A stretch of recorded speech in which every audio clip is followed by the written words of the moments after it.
Buenos días y muchas gracias. Muchas gracias a la Fundación Jiménez Abad por organizar esta jornada conjuntamente con la Friedrich Ebert Stiftung, a los que agradezco su autoría y la cooperación necesaria del profesor Casanova para que hoy estemos todos aquí hablando del papel de Rusia en el sureste de Europa.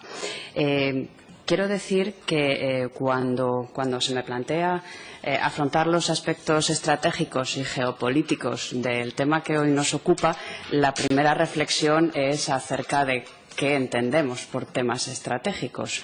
Y fruto de esa reflexión, uno llega a la conclusión de que temas estratégicos han de comenzar por una visión histórica, que ya hemos visto magistralmente de la mano de Alfred Riber, han de incluir una perspectiva económica y han de incluir una perspectiva política, por lo cual yo puedo aportar muy poco a lo que magníficamente mis colegas han dicho ya hasta ahora. Eso quiere decir que en aras de una mayor extensión de tiempo para el debate voy a intentar reducir mis 30 minutos en la medida de lo posible e intentaré no repetir salvo que las cuestiones incluyan una información suplementaria a lo que ya se ha dicho aquí.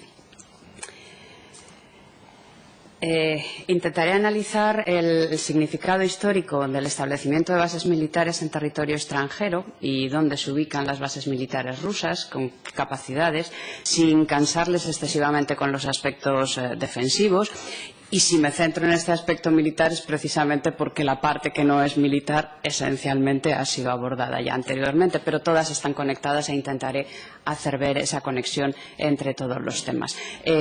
Intentaré incidir en la relación especial con los Balcanes y en particular con Serbia, aunque es algo en lo que ya se ha incidido, el significado de esa presencia estratégica rusa en la zona del sureste europeo y no sé si me aventuraré o quizá no me llegue a aventurarme con unas conclusiones, porque hasta ahora me parece que conclusiones no se han hecho y quizás sea demasiado arriesgado y demasiado temerario por mi parte centrarme en unas conclusiones. En primer lugar, el primer punto sería el significado histórico del establecimiento de bases militares en territorio extranjero.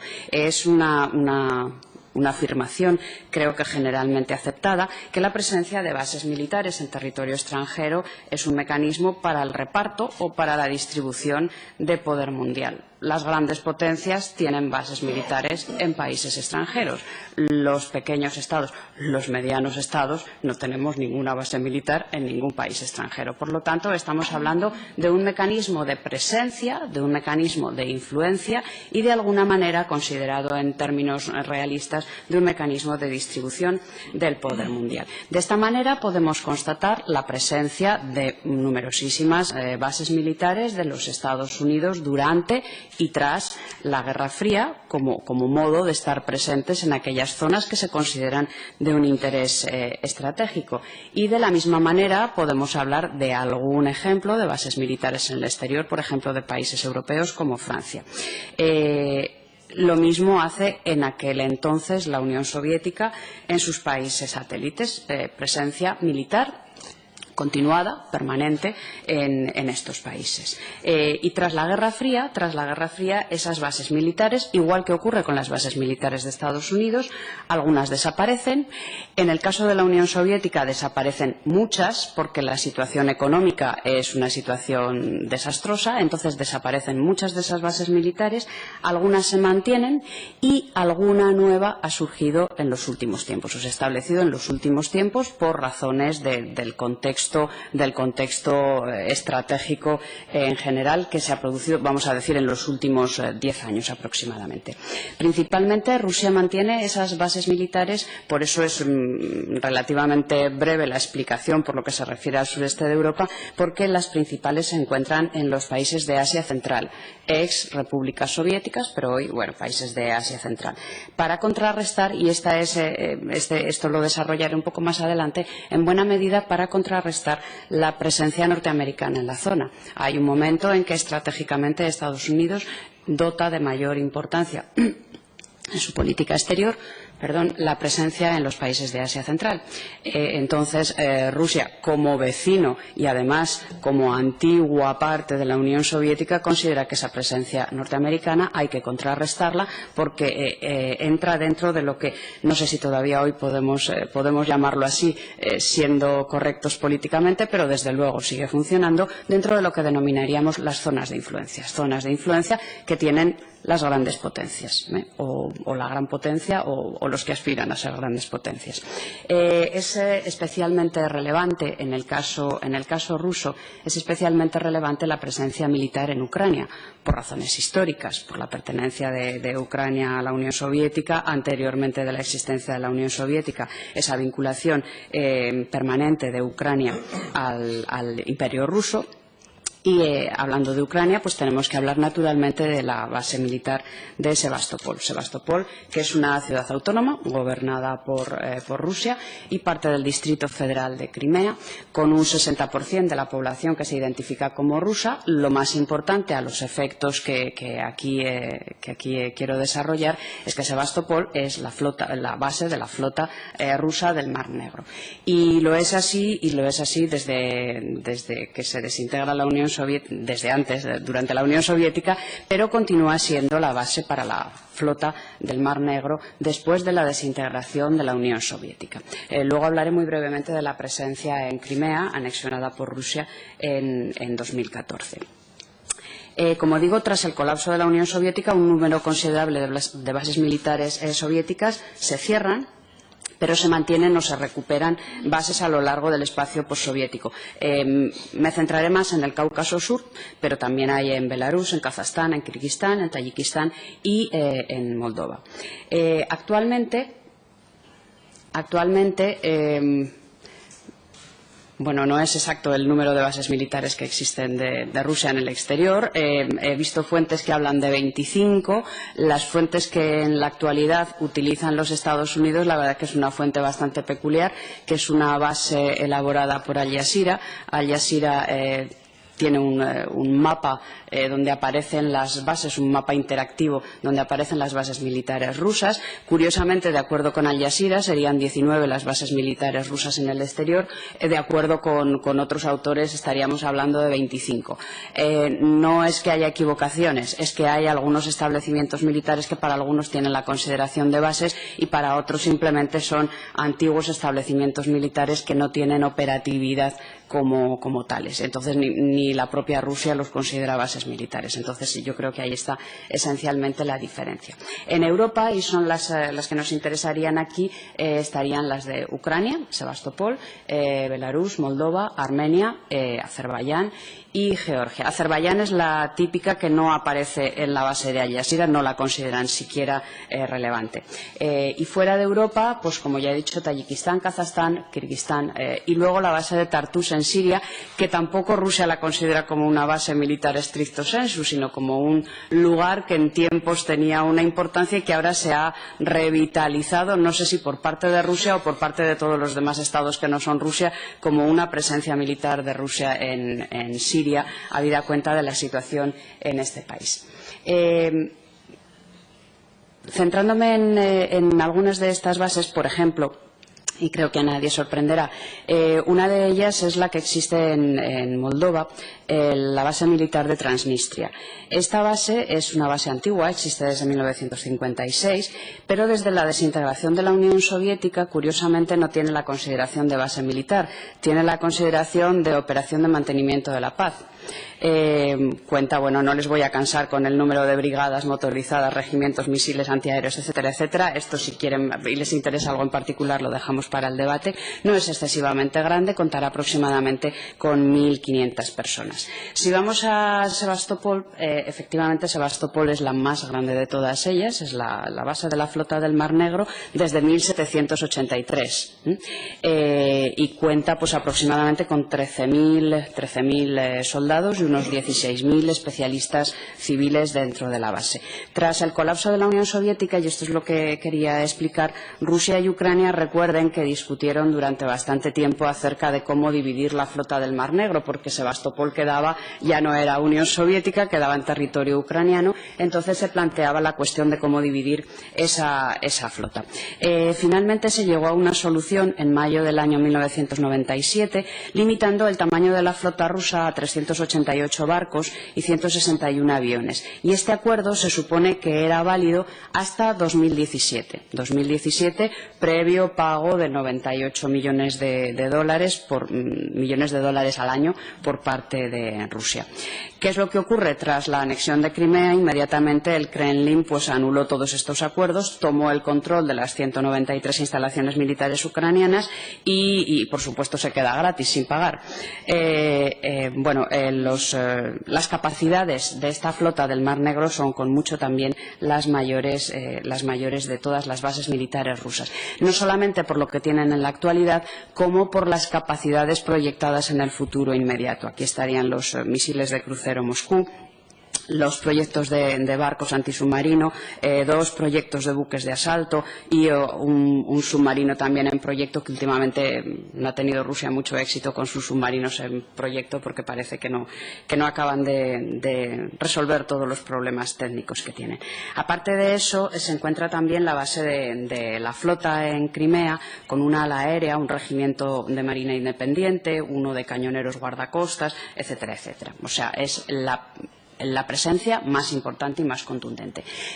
¿Por qué? Pues ya hemos visto muchos mapas, no hace falta ponerlo otra vez en el mapa, pero simplemente la posición estratégica de Crimea para Rusia es perfectamente comprensible como manera de controlar el Mar Negro no solamente en términos militares, sino también en términos económicos. Piensen lo que supone, por ejemplo, la anexión de Crimea para Rusia, por cuanto hace referencia no solo a las aguas jurisdiccionales de Crimea, sino a su plataforma continental.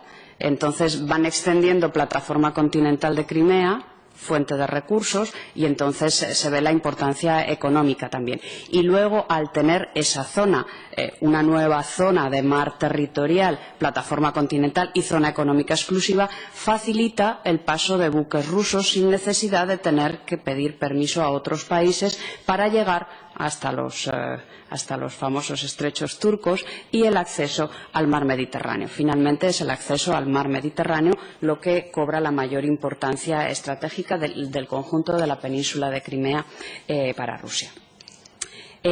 Aparte de esto, señalar también, por la proximidad y porque estamos hablando del sureste de Europa, que existen 2 bases militares rusas en Armenia, una en el aeropuerto de Yerevan y otra que es la base de Gyumri, base militar establecida en 1995, esta última muy reciente, con un acuerdo de 25 años y extendida la licencia hasta el año 2044, por la cual Moscú no paga, pero sí que se compromete a facilitar armas, equipamiento y protección a Armenia en caso de amenaza. Y la otra, la base del aeropuerto de Yerevan, es una base aérea que cuenta con 16 MiG-29, 18 MiG-24, que son helicópteros de ataque, y según declaraciones creo de hace 2 días del presidente Putin, la razón de la presencia o de esta base aérea en Armenia sería la de garantizar la estabilidad en la región,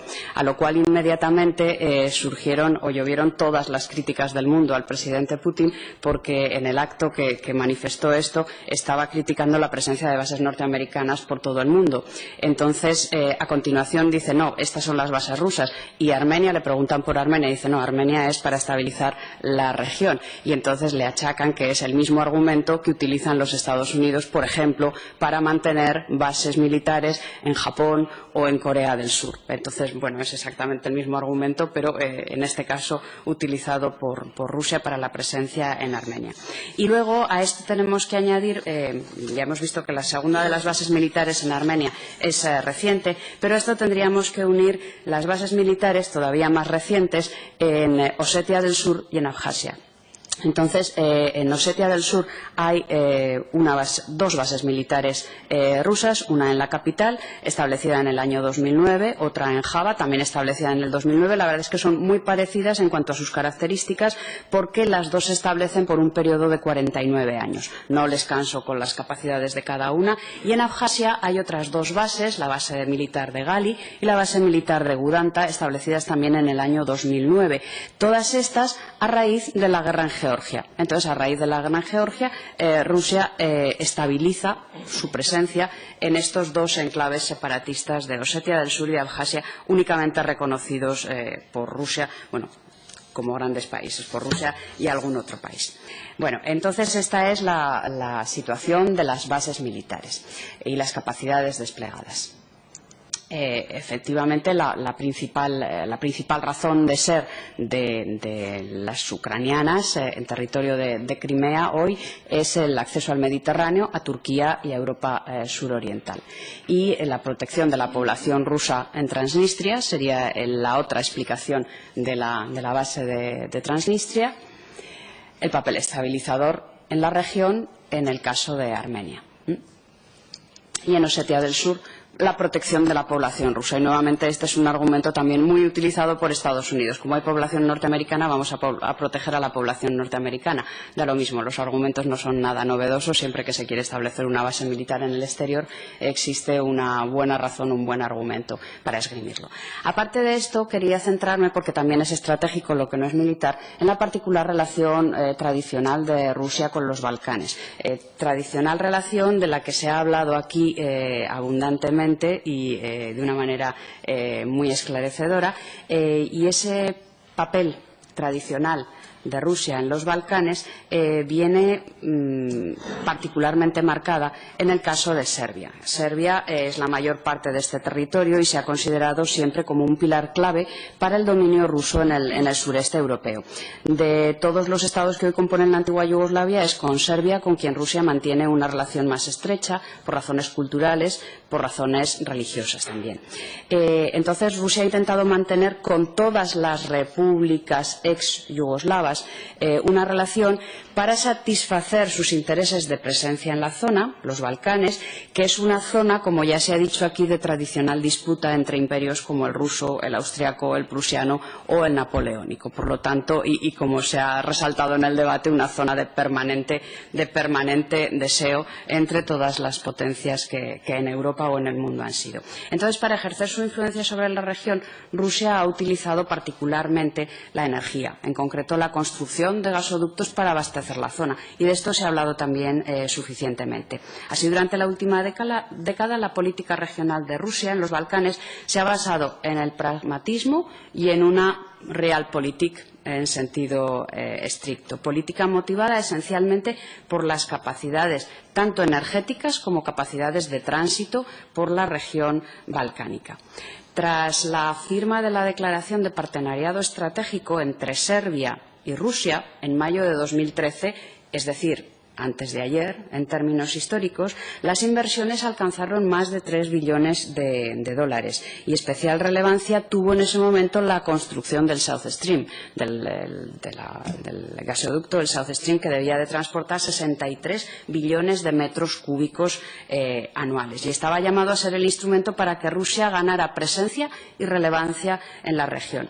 El South Stream tenía que pasar por el Mar Negro y a través de Bulgaria, Serbia, Hungría y Eslovenia para acabar el diseño del South Stream, para terminar en Italia, con posibles ramificaciones que habían sido solicitadas ya hacia Croacia y Bosnia-Herzegovina. Por lo tanto, era el instrumento estratégico por excelencia de influencia rusa en la zona balcánica. La ejecución del proyecto, como sabemos, fue suspendida por Rusia, aparentemente en diciembre pasado, por la posición, según dijo, de la Comisión Europea y la falta de permiso de Bulgaria. Y ante esta situación se afirmaba que Rusia podía crear centros adicionales de gas para Europa del Sur en Turquía. Y esto es lo que nos lleva al proyecto actual, que es el proyecto del Turkish Stream. El 7 de abril, hace apenas 2 meses, se reunían en Budapest los ministros de Asuntos Exteriores de Grecia, Macedonia, Serbia y Hungría para explorar su potencial participación en los planes rusos para el nuevo gasoducto, para el Turkish Stream. Y este proyecto va a ser el que reemplace al South Stream, esquivando a los 2 países que se han opuesto, es decir, a Ucrania y a Bulgaria, que paró el anterior proyecto. De hecho, Gazprom compró las acciones de las compañías europeas socias en la compañía South Stream. Y en Hungría, como país, ya ha trazado un mapa de gaseoducto a través de Grecia, Macedonia, Serbia y Hungría para poder utilizar la energía que llegue a través del Turkish Stream. Y para monopolizar su papel energético en la región, Rusia ha impedido que Azerbaiyán compre el 66% de la plataforma griega de gas, DESFA, y si este contrato lo gana Rusia, controlará la distribución doméstica y ganará otro elemento de presión sobre la política griega en este caso, porque aquí son los 2 países en los que más puede incidir Rusia probablemente, en Serbia y en Grecia. La semana pasada, el viernes pasado, si no me equivoco, el 19 de junio, en el marco del Foro Económico de San Petersburgo, Grecia y Rusia firmaban el acuerdo para ampliar el gasoducto Turkish Stream y, además, ese control ruso amenaza al gasoducto que antes se ha citado, al TANAP, a la Turquía Transanatolia, y que ha de conectar con el planeado gasoducto Transadriático. Entonces se convertiría en el único proveedor de energía a través de los Balcanes a Italia, Austria y Alemania. Por supuesto que Estados Unidos presiona a Grecia para rechazar el Turkish Stream y apoya la otra alternativa. Pero a su vez, y de esto se ha hablado también y me gustaría simplemente explicar un poco más, a su vez Turquía pretende jugar con esta situación y constituirse como enclave energético con ambos gasoductos, teniendo el Turkish Stream por un lado y el Transanatolia por otro. De manera que ni dependería de Rusia ni dependería del otro gasoducto, pero estaría manejando los 2, porque sería paso obligado para ambos.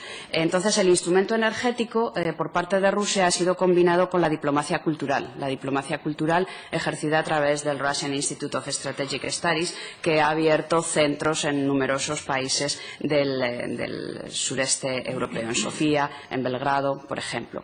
¿Y qué es lo que ocurre como última referencia a la situación en los Balcanes?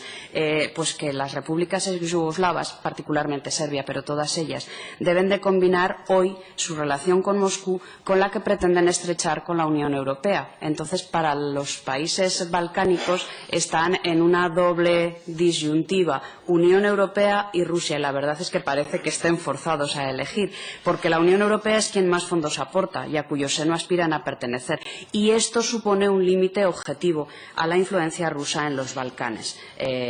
Por lo tanto, hay un error, se ha dicho, un error en la percepción tradicional rusa de que, se ha hablado del mito serbio, entonces hay autores que intentan desmitificar ese mito serbio diciendo, bueno, no es para tanto, porque hoy por hoy Serbia tiene mayor interés en aproximarse a la Unión Europea que en seguir manteniendo unos contactos con Rusia, aunque Serbia juega a partes iguales en las 2 dimensiones, en la europea y en la rusa, como queda demostrado, como ha señalado antes mi colega ruso, en la posibilidad de pedirle el veto en el Consejo de Seguridad al presentarse la resolución sobre el 20º aniversario de Srebrenica. Entonces, por otro lado, es cierto que la crisis en Ucrania, el conflicto en Ucrania, no ha favorecido excesivamente la posición rusa en Serbia, porque de alguna manera es una guerra entre eslavos con el mismo origen étnico y cultural, y esto no da una visión muy positiva en Serbia. Otro caso es el de Macedonia, donde la violencia política y étnica desatada en los últimos tiempos, pues el gobierno ruso culpa a Occidente de esa desestabilización en los últimos meses.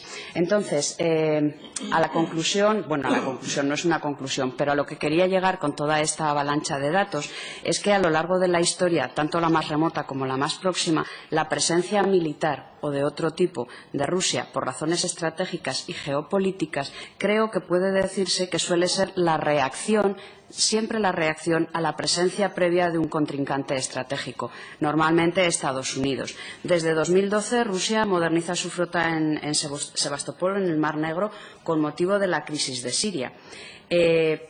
Pero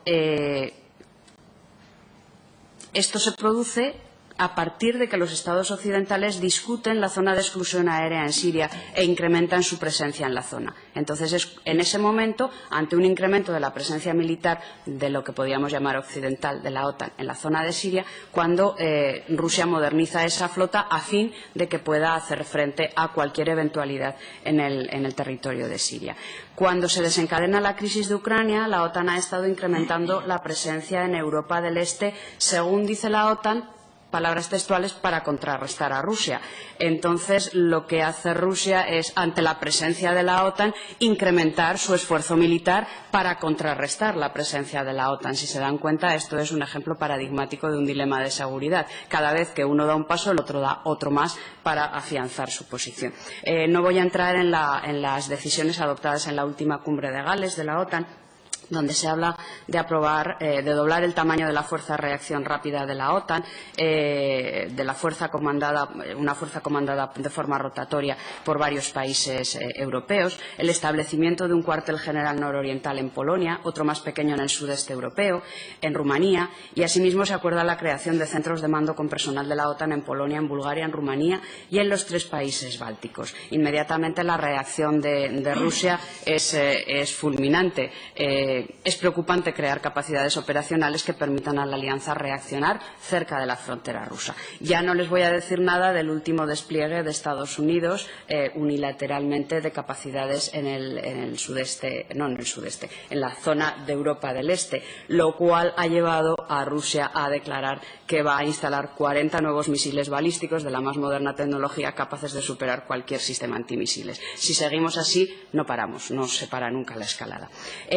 Si atendemos a la doctrina militar rusa vigente desde 2010 y revisada recientemente en diciembre de 2014, la doctrina militar rusa sigue declarando que es una doctrina estrictamente defensiva.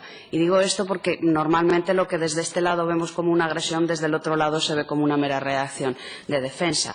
Y declara como peligros para la defensa rusa la extensión de la OTAN, el atribuir funciones globales a la OTAN y el colocar infraestructura de la OTAN cerca de la frontera rusa. Entonces creo que esto deja bastante claro cuál es la percepción. Conclusiones. He dicho que no me atreví a hacerlas y la verdad es que no me atrevo a hacerlas. Pero simplemente diré que, a mi juicio, la buena relación entre Rusia y la Unión Europea es positiva para la estabilidad del continente. Es positiva para la estabilidad del continente porque no podemos pensar en una estabilidad de Europa en su conjunto sin tener a los países del sureste asiático como rehenes entre 2 bandos distintos, sino es a través de una buena relación entre la Unión Europea y Rusia. Y esa buena relación pasa porque haya un entendimiento en lo que denominamos el vecindario compartido. Y todos los países del sureste asiático son un vecindario compartido, salvo aquellos que ya son miembros de la Unión Europea. ¿Qué es lo que ocurre? Que la Unión Europea no tiene una clara estrategia para conciliar las relaciones con el vecindario este y las relaciones con Rusia. Entonces, simplemente, he puesto soluciones demasiado pretencioso, me atengo a una de las propuestas realizadas por una de las investigadoras del Instituto de Estudios Estratégicos de la Unión Europea. La solución, a su juicio, sería pensar Rusia y el vecindario al mismo tiempo, no de manera separada y de manera antagónica.